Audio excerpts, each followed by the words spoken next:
कर दिखाया। 3 कदम में चांद छू लिया। 23 अगस्त को शाम 6:04 पर भारत का चंद्रयान-3 चांद के दक्षिणी ध्रुव पर सॉफ्टली लैंड कर गया। इसके साथ ही चांद के सबसे मुश्किल इलाके में लैंड करने वाला भारत दुनिया का पहला देश बन गया। जिसके बाद एक और अच्छी खबर सामने आ रही है। लैंडर विक्रम से उतरते हुए रोवर प्रज्ञान की पहली फोटो सामने आई है, जो अब चांद की सतह पर घूम रहा है। अब ये दोनों मिलकर मून के साउथ पोल का हालचाल जानेंगे। इसरो ने इसकी तस्वीरें भी शेयर की हैं। आइए जानते हैं कि अब रोवर प्रज्ञान आगे क्या करेगा। चांद के साउथ पोल पर अशोक स्तंभ और इसरो के लोगों की छाप छोड़ेगा। विक्रम लैंडर प्रज्ञान की फोटो खींचेगा और प्रज्ञान विक्रम की। ये फोटो वो पृथ्वी पर भेजेगा। बता दें कि लैंडर के चांद पर लैंडिंग के करीब 2.5 घंटे बाद रोवर बाहर निकला। रोवर प्रज्ञान को बाहर निकलने में इतना वक्त क्यों लगा, आइए वो जानते हैं। क्योंकि जब तक विक्रम लैंडर के टचडाउन से उड़ी धूल बैठ नहीं जाती, तब तक रोवर को लॉन्च नहीं किया जा सकता था।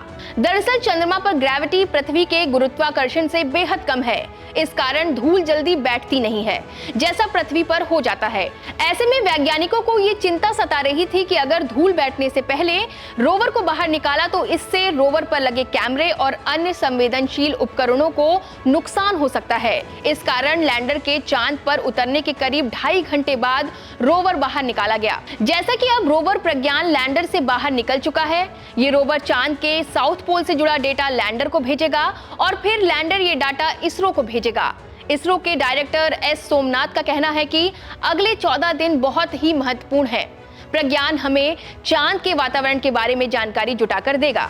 आखिर ये 14 दिन अहम क्यों है, वो भी बताते हैं। दरअसल चंद्रयान-3 चांद पर एक लूनर मतलब 14 दिन तक रहकर काम करेगा।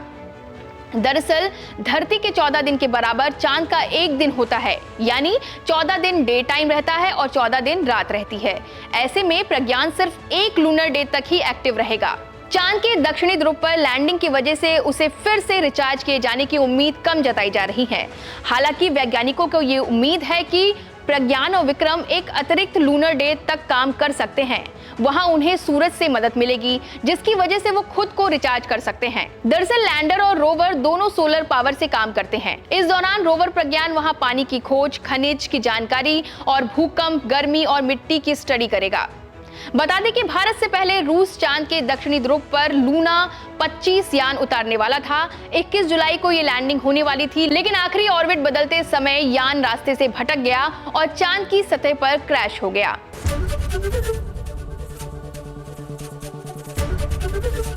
एबीपी गंगा, खबर आपकी, जुबान आपकी।